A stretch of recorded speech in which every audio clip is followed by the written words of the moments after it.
현재 한일 관계가 역사상 최악이라는 평가임에도 그것을 전혀 개의치 않는 듯 일본의 젊은 세대들에게는 한국산 화장품부터 한국풍 패션까지 한류 열풍이 불고 있다고 전해지고 있습니다. 심지어 한 일본 언론은 한류의 세계시장 인기 비결을 분석하며 우리도 전략을 연구해야 한다고 반성했습니다. 마이니치에 따르면 일본 지방의 초중고생들이 도쿄에 수학여행을 오면서 가장 많이 가고 싶은 장소 1위로 도쿄의 하라주쿠와 신오쿠보라는 조사 결과가 나왔습니다. 20대의 학생들이 도쿄의 긴자나 디즈니랜드가 아니라 신오쿠보나 하라주쿠를 고른 까닭은 놀랍게도 한국을 느낄 수 있어서 한류를 체험하고 싶어서 라며 최근 한국의 유튜브나 넷플릭스와 같은 글로벌 플랫폼을 통해 젊은 세대가 반응한 것을 깨달았습니다. 반면 나이가 좀 있는 일본인들은 여전히 TV만 보니까 이러한 젊은이들의 한국 봄을 이해하지 못합니다. 그러나 포브스 재팬에 따르면 올 한해 일본의 트렌드 1위는 한국의 사랑의 불시착이라고 할 정도로 그 인기는 그야말로 대단했습니다. 겨울 연가 이후 일본에서 최고의 인기를 구가하고 있는 상황입니다. 일본 네티즌들은 한국은 이상한 나라인 줄 알았는데 아내가 하도 보라고 해서 봤더니 너무 재밌었다 라며 한국은 따뜻하고 정감있다 라고 표현했습니다. 심지어 일본의 지독한 혐한 작가인 하우나 나오키, 그는 전철의 한글 표기를 보고 구역질 난다고 했으며 DHC의 방송에 출연해 불매운동을 조롱하기도 한 대표적인 일본의 혐한 서적을 집필하는 작가입니다만 그럼에도 불구하고 사랑의 불시착을 시청했습니다. 그는 하도 많이들 추천하니까 또 넷플릭스는 미국 거니 봤는데 결국에는 빠져버렸다. 미안이라고 했습니다. 이처럼 한국 콘텐츠의 우수성은 강성 혐한 세력조차 급 태세 전환을 하며 한국에 빠져들게 하는 힘이 있습니다.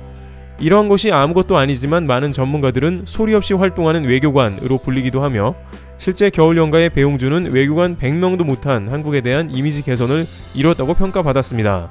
특히 최근 수출 규제나 강제징용, 위안부 판결 등 양국 간의 역대급 갈등이 조성되고 있음에도 불구 실제 일본 대중의 한국 이미지는 상당한 개선이 이루어지고 있다는 의견도 제기되는 것입니다.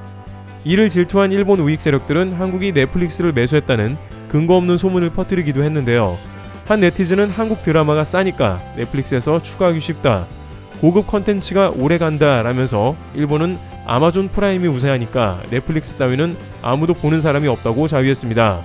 하지만 넷플릭스는 2020년 사랑의 불시착과 함께 일본에서 점유율을 급격하게 늘리고 있습니다. 또한 수년 전까지만 해도 국내에서 패션에 관심 있는 사람들은 일본 스트릿 패션을 표방하는 경우가 많았습니다. 하지만 현재는 거의 한국의 길거리와 다름없다 할 정도로 한국 브랜드의 맨투맨과 후드티를 입고 다니는 학생들을 심심치 않게 발견할 수 있고 국내 일반 보세 쇼핑몰이 일본에 진출하여 연간 10억엔, 한화로 약 110억 원 이상의 매출을 올리며 그야말로 완성체가 된 한국 패션들을 일본에서 자주 접하게 됩니다.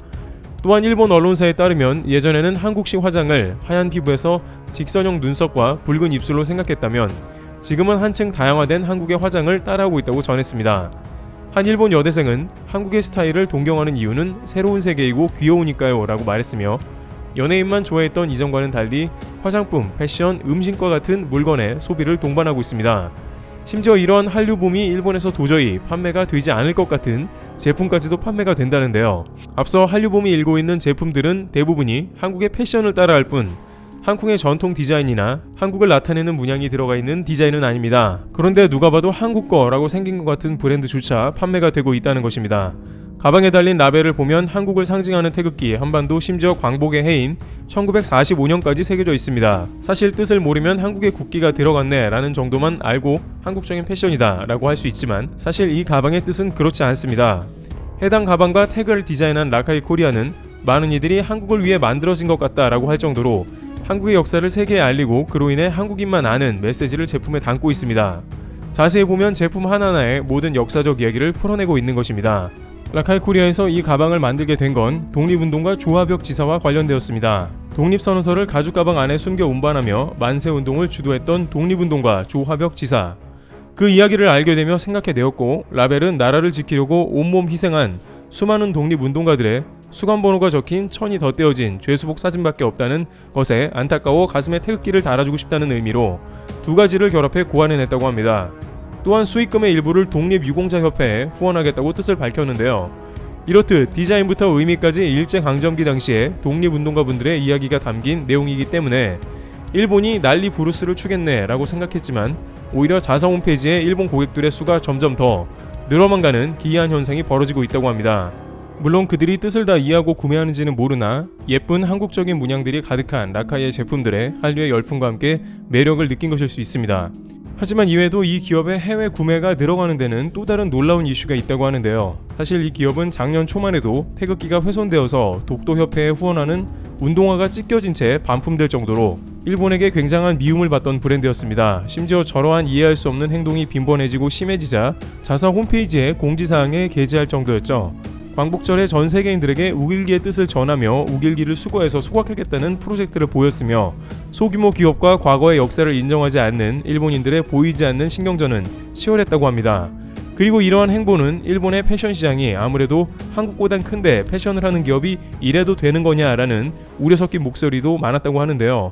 하지만 그럴수록 라카이 코리아는 일본 헌병에 목숨을 잃었던 문용기 열사, 팔을 잃고도 태극기를 흔들었던 윤형숙 열사 등의 잊혀진 독립운동가 이야기를 더 세세히 알렸습니다. 그리고 수년간의 노력 끝에 이들이 알리는 스토리는 해외 언론에 깊은 여운을 남겼고 영화 같은 이야기의 주인공이라는 단독 타이틀로 독립운동가분들의 이야기가 보도가 되기도 했습니다.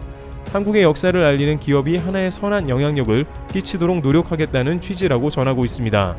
라카이 코리아는 역사적인 일들을 큰 기업, 특별한 사람만이 할 수 있는 것이 아니라면서 간절하게 꿈꾸고 노력하다 보면 언젠가 한국의 이야기를 많은 이들이 알게 될 거라고 하면서 독립운동가들도 평범한 가정에서 시작했듯이 라카이 코리아 역시 그렇게 참여하고 싶다는 것입니다. 한국은 제품부터 문화까지 점차 그 입지와 영향력을 국제 무대에서 키워나가고 있습니다.